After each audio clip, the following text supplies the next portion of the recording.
Welcome to this 2-minute overview of the ArgyllPRO ColorMeter application.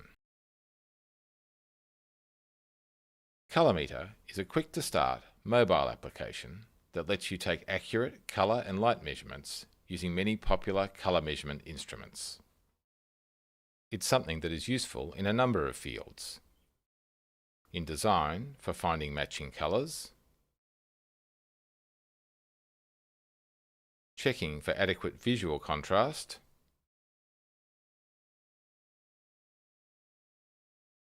identifying named colour swatches, and many other design-related colour tasks.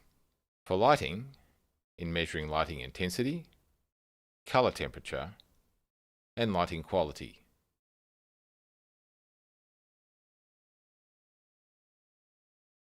For photography, in measuring colour temperature, exposure, and calculating camera settings.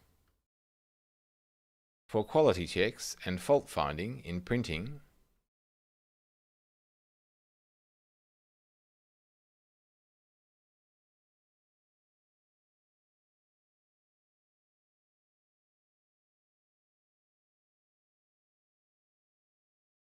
and for monitoring, calibrating, and verifying television, video, and digital cinema.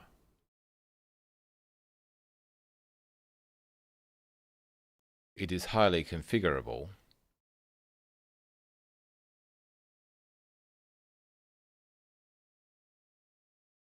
with a wide selection of colour and light measurement formats, such as standard colour spaces, differences between colour spaces, delta E's,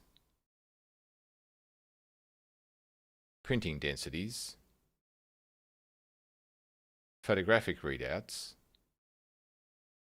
colour temperature, and many other specialist readouts. You can even use it as a colour calculator. You can find more details on the ArgyllPRO website and download the free demo app, or continue on here and watch the guided tour.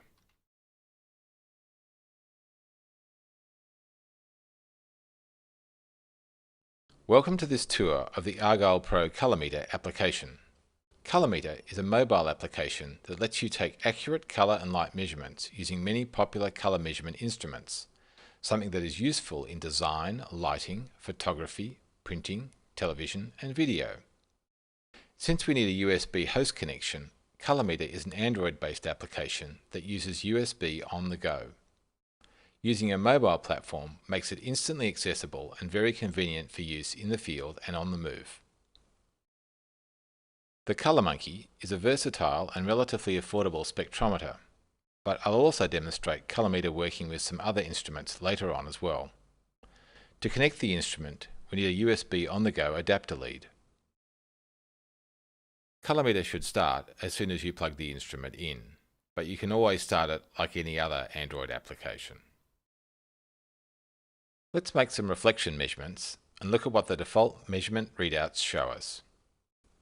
The top readout shows the basic tristimulus X, Y, and Z values, in this case as percentage reflectance. The second readout shows YXY chromaticity coordinates, while the third shows L star, A star, B star perceptual coordinates. We can examine the chromaticity graph, and since this is a spectrometer, we can also look at the spectral reflectance graph. In the measurement view, we can use a few gestures to quickly organise things, such as a left swipe to reorder, or a right swipe or fling to delete. We can configure readouts with a single tap. The 4 buttons at the top let you delete, reorder up, reorder down, or clone the current readout. Let's clone this one. The first spinner selects the source of the readout value. We have the current measurement, a reference value, and 8 primary colour references. These sources are 10 registers that we can save measurements to and draw readouts from. Some readouts use more than one source. There are a large number of possible readout types, so to organise them, they are divided into categories. Finally, there is the specific readout type. We'll review all the readout types later on.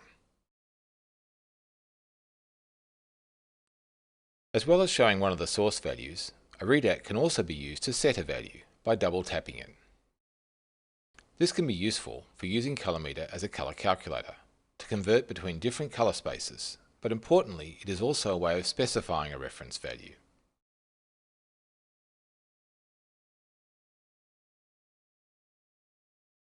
Let's set up a readout to show us what's currently in the red reference.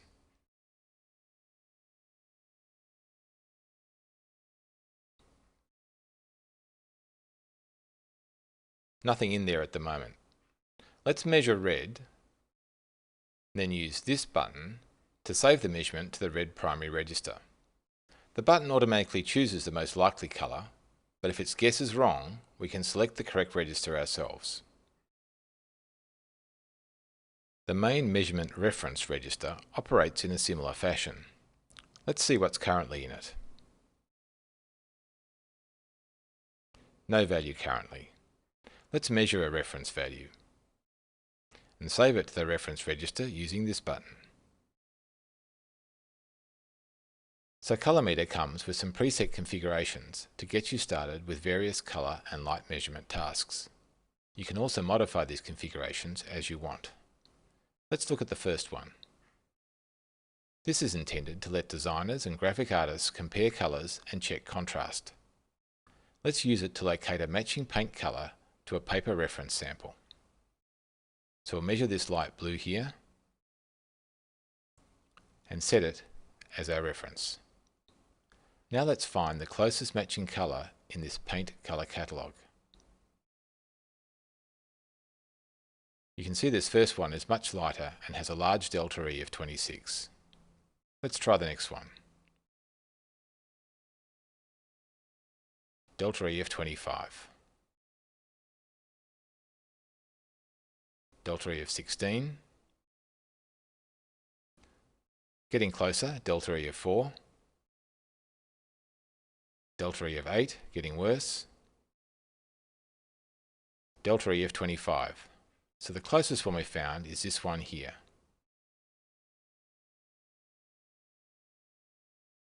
You can see that this is a moderately good match, with an error of 4 times a just noticeable difference.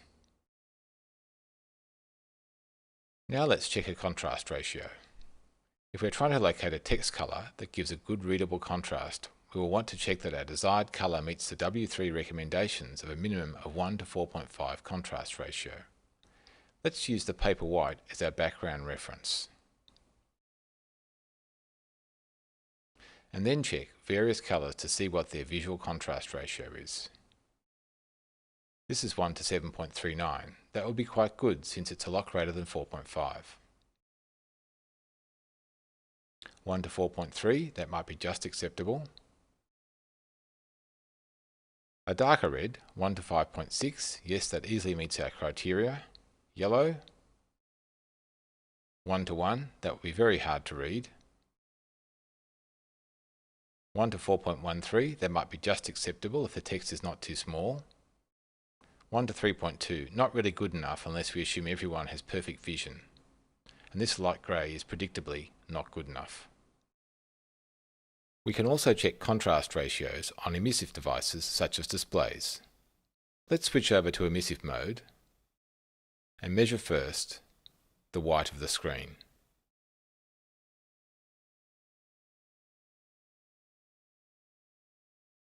So we'll set that to be the reference, and we'll also set that to be the white reference, just to make the delta E work. Now let's measure the proposed text colour.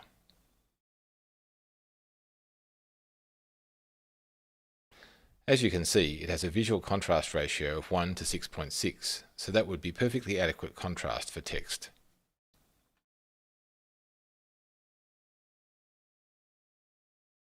So the next preset lets designers and graphic artists measure and identify spot colours. Let's measure the green. So you can see the measured HTML hex triplet value. Let's see how you might make use of this in setting a web text colour.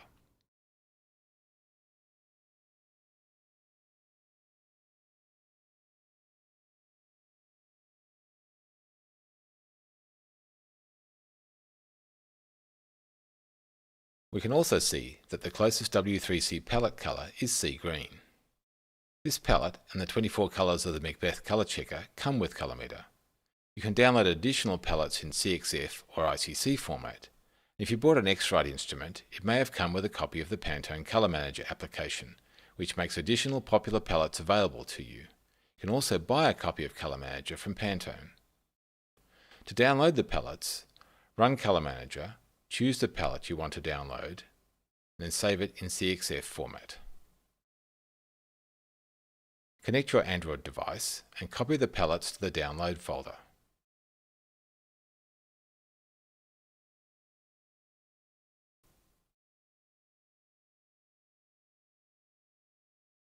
ColorMeter will find it there, and it will be listed in the Name Color Readout configuration spinner.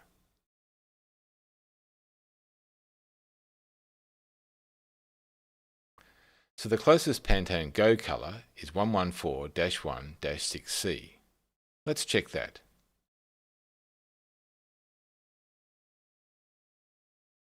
So this one here. You can see it matches with a delta E of 4. That's a pretty reasonable looking match.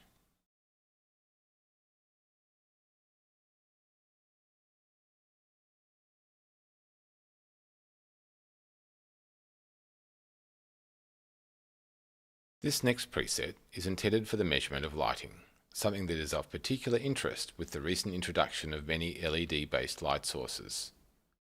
We'll switch to ambient measurement mode for this. Let's measure an old-style incandescent lamp first. So the middle value of the XYZ readout is the illuminance at the distance measured in lux. The second readout shows the correlated colour temperature in degrees Kelvin, as well as how many delta E this colour is from the black body locus. Because we're using a spectrometer, the third readout shows the colour rendering index, which, as you would expect for an incandescent lamp, is very close to 100. Let's look at the chromaticity plot. By default, this is the XY chromaticity. Also plotted is the black body locus, with a scale in degrees Kelvin.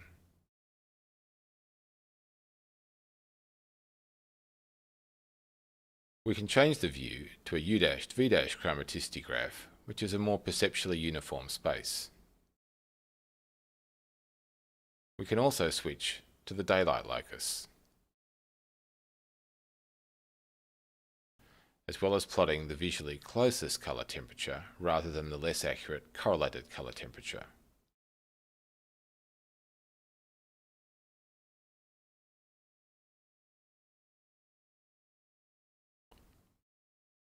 With the spectrometer, we can also look at the spectrum. Very smooth. Let's now measure a warm white LED-based lamp.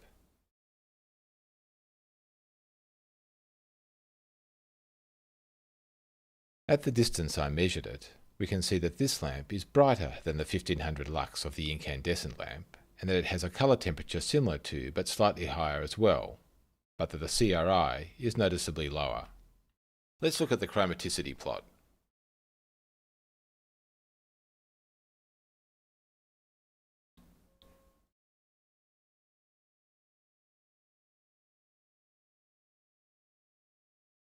Let's look at the spectrum. Somewhat bumpy, explaining the lower CRI. A cheaper alternative to the ColorMeter spectrometer is the i1 Display Pro colorimeter.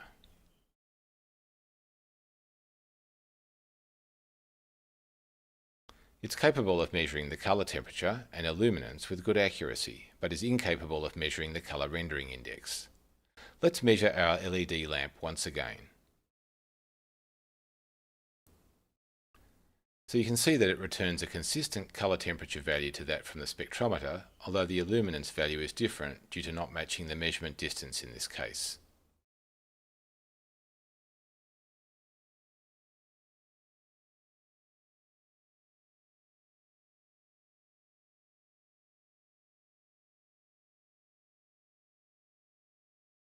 The next preset is intended for photography. So here we display the illuminance, color temperature, exposure value, and last we have an interactive exposure calculator.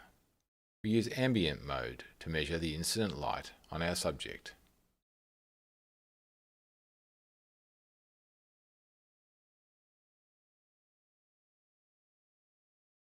You can see here that at 770 lux, just over 3000 degrees Kelvin, and an exposure value of 8.3 for a standard ISO of 100.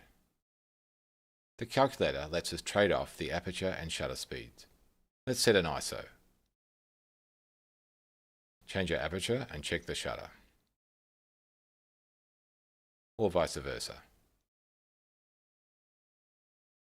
You can also make adjustments to target different exposure levels. As an alternative, you can use emissive mode to do spot emission luminance measurements from the subject.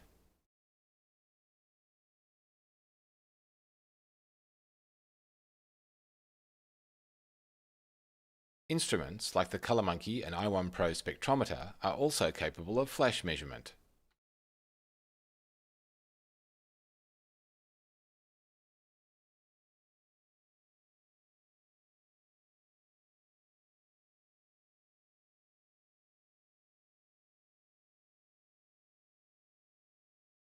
You can see that the flash has quite a different color temperature, nearly 6000 degrees, and quite a different spectrum, being xenon. Because the flash duration is smaller than the shutter, we can only trade aperture against ISO, or make exposure level adjustments. Let's look at the next preset, which is for general printing use. And I'll switch instruments to the i1-Pro spectrometer, which is a bit better for measuring small patches.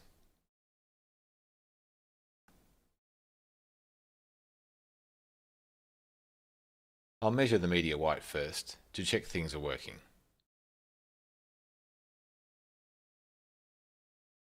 So let's say that I have a standard magenta target value and want to check that the print is within tolerance. Let's set the standard. 51, 76, -3,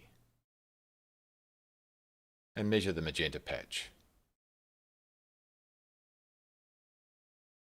We can see it has a delta E2000 of 0.203, which is excellent. We can easily select some other delta E standard. For instance, I could select DIN 99 if I wanted to. I can check the visual density and the status T CMY densities, and look at the spectral reflectance. Let's make some other measurements. Let's look, for instance, at the density of black.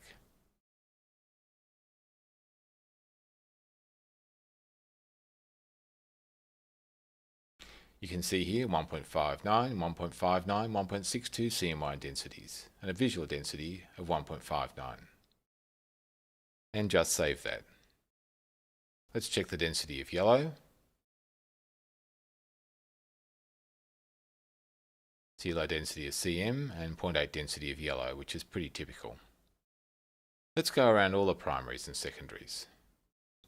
The blue, save that. Cyan, green,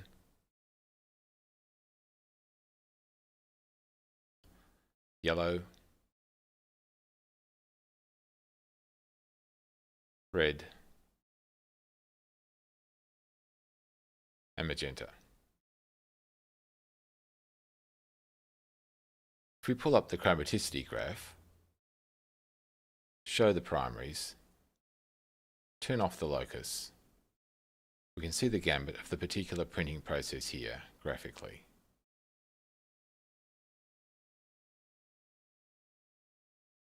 We can also look at all the reflectances of the different colorants.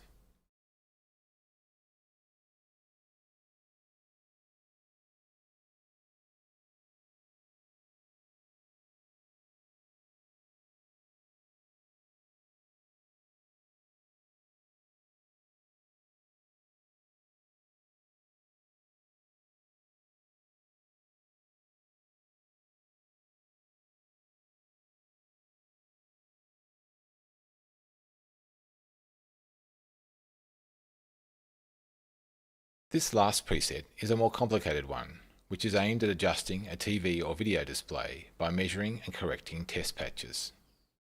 We'll switch to the ArgyllPRO ColorMeter for this task.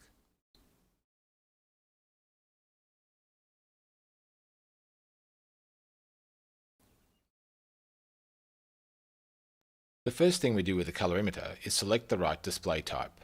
This is an LCD type television, so I'll select this setting as the most appropriate. You'll also need a source of test patches, something like a TV test disc or a pattern generator. The first thing is to measure the white and black, since these are needed to establish the calibration model. Measure the white. It's guessed wrong, so select the white register. Measure the black patch. Save that. So these are setting up the RGB model, which is BT709 primaries with a BT1886 transfer curve, and we're specifying our test patch values as a percentage, 0 to 100%. But we can change any of these parameters here to set up a different calibration target. So the first adjustment we'll make is to set the display's white point chromaticity to the model's D65. So to do that, we will set the reference to 100% white.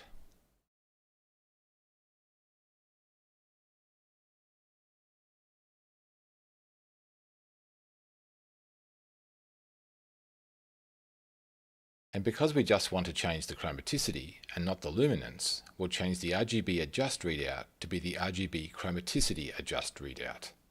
That helps us adjust the white without changing the luminance.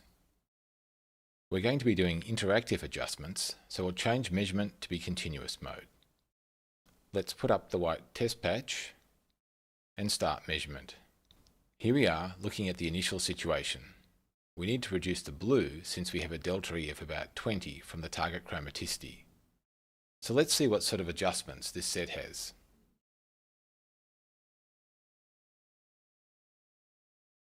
So it's got a broad setting, color tone.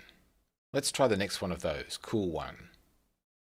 So a delta E of 14, an improvement but still a fair way off. So let's see what the next setting gives us.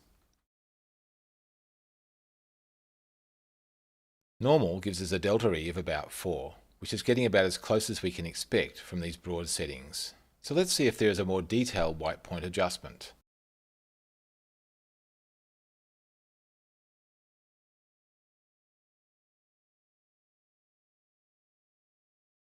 So we can use white balance, and let's reduce the blue first. So reducing the blue, so delta E is coming down, a bit more to go. So it's just gone positive, so we should stop there and take a look at the green. So we're adjusting the green a little bit, just reducing it. 0.7 delta E, that's pretty good. One more step. We don't want to increase any channels gain for white in case we cause clipping. So 0.8, 0.9, that's a pretty good delta E, so I'd say that completes our white point adjustment. Because we've changed the gain of the channels, that'll have changed the white point, so we need to update the model.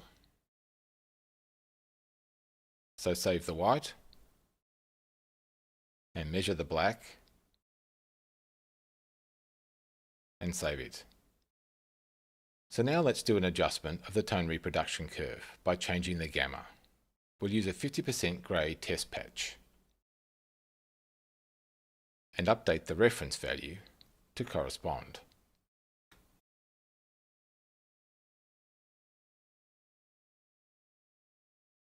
And because we're adjusting the luminance here, as well as checking chromaticity, we need to switch back to the pure RGB adjustment readout.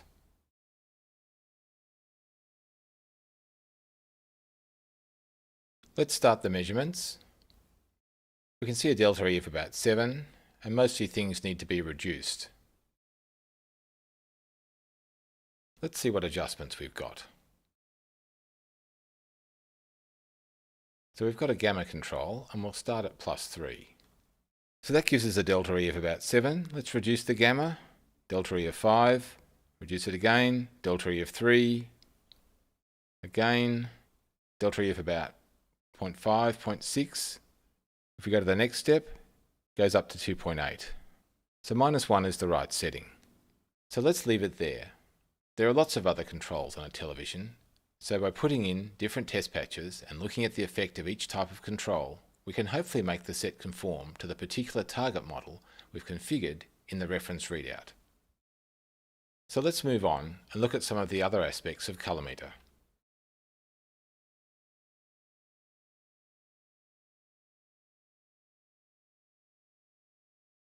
Let's review the range of readouts ColorMeter has. First come the color space readings. The standard XYZ, YXY chromaticity coordinates, the alternate Y-U-V' chromaticity coordinates, which are more visually uniform, L star, A star, B star perceptually uniform space, the chrominance and hue angle version of L star, A star, B star, L star, U star, V star, an alternate perceptually uniform space, and its chrominance and hue angle equivalent. And finally, the DIN 99 delta E space.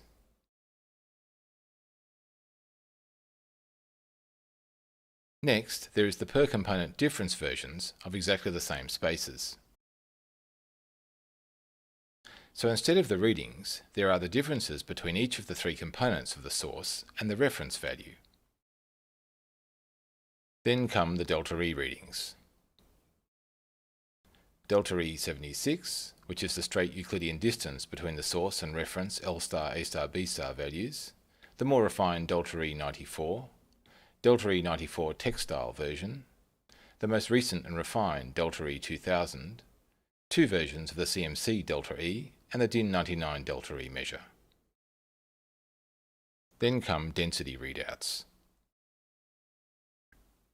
Visual density, A, M, T, E, and the ISO type 1 and 2 densities. Photographic readouts that we've looked at in previous examples, exposure value and exposure calculator,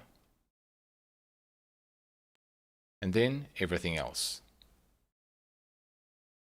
Color temperature, the difference in color temperature, the programmable RGB space and the difference in RGB space values, the RGB adjustment readout, which shows how to adjust to minimize a delta E, and the chromaticity only version of that, which shows how to minimize just the chromaticity differences, the web hex RGB values, the color rendering index, visual contrast ratio, and a special purpose UV exposure calculator if you've got a spectrometer capable of deep UV measurement. Compare swatches, named color, and named color swatch, which we've looked at in the examples. So if you get lost in all this, there's always the online help, which is a full set of documentation. This is the quick start, which then takes you into more detailed information.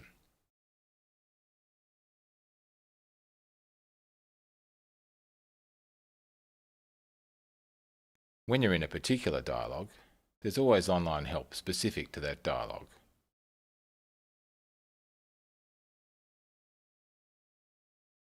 You can find more details and the complete user manual on the ArgyllPRO website.